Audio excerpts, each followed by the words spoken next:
Thai Prime Minister Prayut Chan-o-cha survives a no-confidence vote in parliament, and immediately protesters flood the streets. Thailand is gripped by a political crisis. The unpopular former army chief Prayut refuses to bend to a pro-democracy movement that is extremely unhappy with his 7-year tenure.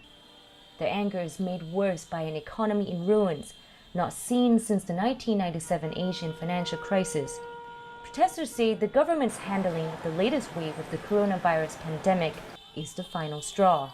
More than 12,000 Thais have died since April, yet just 13% of the population is fully vaccinated against COVID-19.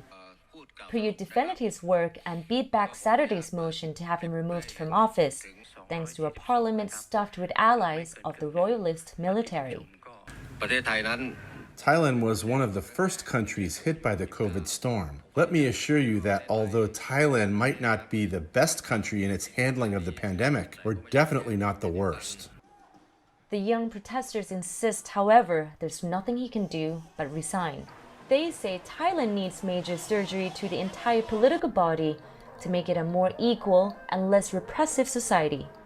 This includes curbs on the powers of the monarchy, a once unassailable institution hated by King Mahawashiralongkorn, who is one of the world's richest monarchs. But Prayut's political survival is kindling anger among his critics. Inside or outside Parliament doesn't make any difference when they're holding all the power. When they cling on to power like this and the Parliament is not an answer, all we can do is take to the streets. On Saturday, thousands tried to reach embassies in Bangkok's commercial heart to embarrass the government in front of the global community. Some protesters believe their struggle is moving into a new and potentially dangerous phase. More so, as clashes with police are already a near-nightly occurrence.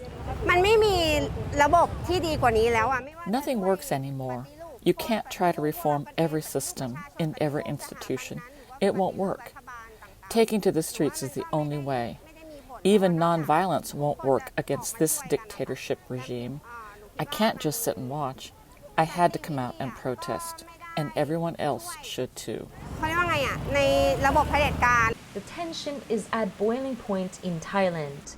The question now being asked is just how long can the impasse continue between Prayut and the people? Vichitra Dungdi for Viewer News, Bangkok.